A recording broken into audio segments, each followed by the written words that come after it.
9 h du matin, une fois la prière finie, les élèves de Mingora entrent en classe. Les écoles de la vallée sont pleines à craquer. Une vision inimaginable il y a quelques années quand les talibans régnaient en maître ici. Désormais, la situation a changé. Les petites filles de Swat ont un modèle connu dans le monde entier. Malala était une fille comme nous. Elle allait à l'école publique. Nous voulons être des élèves comme elle. Elle était une des meilleures. Elle nous inspire.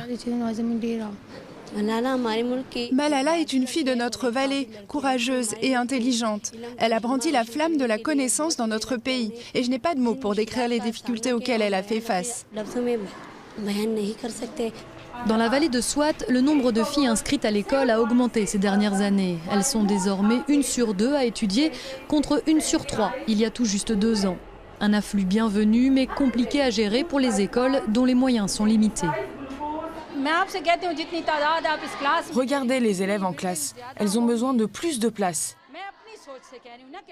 Le gouvernement devrait bâtir davantage d'écoles. Plus de classes, ça signifie plus d'enfants qui vont à l'école. Ça ne sert à rien d'accueillir plus d'élèves si on n'a pas de place. Mais si Malala est un modèle pour les petites filles, elle ne fait pas la fierté de toute sa vallée, où les traditions pachtoun conservatrices demeurent vivaces.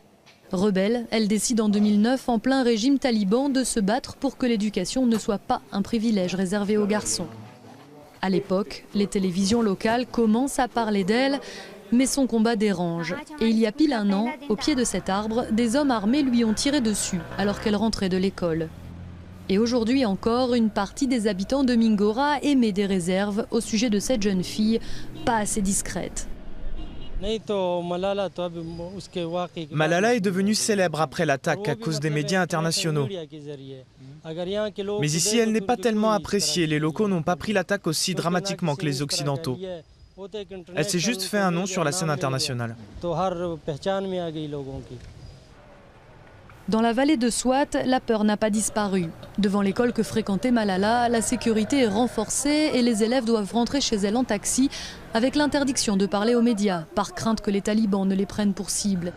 Les discours condamnant Malala fleurissent et pour certains religieux, l'attaque sur la fillette est même un complot des Occidentaux.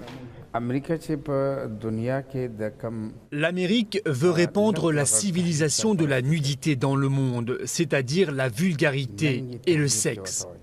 Et pour atteindre cet objectif, les Américains ont besoin de mettre en place des incidents comme cette attaque sur Malala.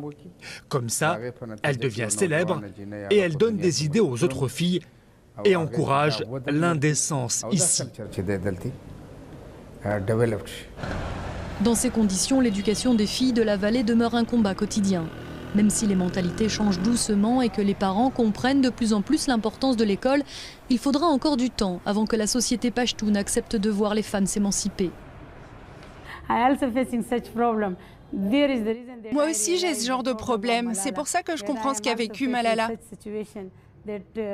Moi aussi, je fais face à cela. La plupart des hommes ne supportent pas ce que je fais pour l'éducation des filles. 1 an après l'attaque de Malala, aucune commémoration n'est prévue et les assaillants courent toujours.